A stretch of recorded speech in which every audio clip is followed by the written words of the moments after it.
Till now, I really didn't have a problem with drinking whiskey out of a container that looks like this versus this. But what happens when a non-whiskey drinker like myself starts taking whiskey more seriously? Will I ever be able to tell the difference between a scotch or a bourbon, or pull out those awesome aromas that all the sommeliers can out of a Glencairn glass? But most importantly, out of 365 days, where will I rank the world's top whiskeys versus the lower ones? Let's find out as Short Guy drinks whiskey. Welcome back to Short Guy Drinks Whiskey. I'm Brad Akimo, and tonight we're going to be breaking open dram number 2 that I got from Master Malt. And remember, if you want to help support the channel, click on that link on the bottom. Order some samples from Master Malt. They're going to send me some money to help keep the channel going. They're going to send you some whiskey that you can enjoy in the privacy of your own home. But enough about that. Tonight we're going to be trying Hibiki 17. Gonna break this guy open. Now, originally in the last video, I thought they had waxed it and corked it, but basically it's just a cap that's waxed. So that's basically a correction from the last video. Ooh, man, that smells great. Let's get the pour going. Oh yeah, I'm gonna let that kind of air out a little bit. Ooh, smells fantastic. Now, of course, in doing my research on Hibiki, I uncovered that this is the alcohol that Bill Murray did in Lost in Translation, right? For relaxing time, make it Suntory time. Now, in doing that, I thought it was just Suntory. Didn't realize it was Beam Suntory. Because when you look at their mix, now I knew they had Hibiki, Hakushu, Yamazaki, Kakubin, and Toki. Wasn't aware that they own Jim Beam, Maker's Mark, Knob Creek, and they got some scotches in the mix, Teachers Laphroaig and Bowmore, and Canadian Club.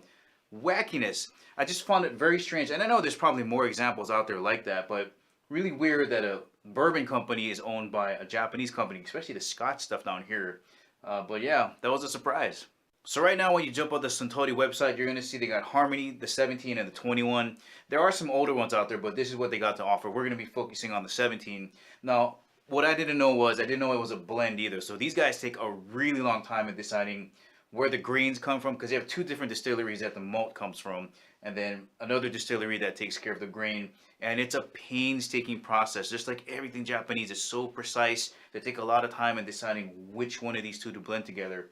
And another key, as we know, right, you got water, that's key, the mash bill, what type of malt and grain mix, but the big one is the aging process. And they use Japanese oak called Mizunara. Now, originally, from what I understand, it wasn't very good because they were taking it out too early. They weren't leaving it in long enough. On top of that, this oak here, Mizunara, is extremely difficult to work with. It's not very straight, so when you're making those staves, you have to be very precise. It's very porous. It leaks a lot. So not only do you have this really weird shaped wood that you got to get into staves, it leaks a lot, and knowing that you got to keep it together for a longer time to get that taste going, it probably adds to the quality of what this is going to taste like. Speaking of which, I can tell you right now, just by looking at this, this is a lighter honey color. I guess the Mizunara oak doesn't produce a dark as a color as American oak. But even just swirling it from here, I can smell it just coming out. So fruity, sweet.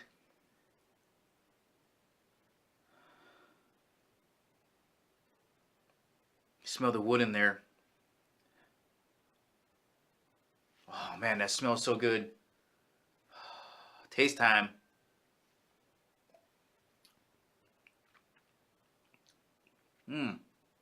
Honey.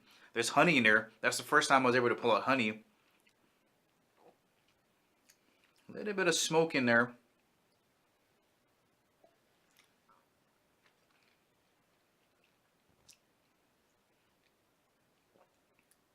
Man, that flavor stays in the mouth for a very long time.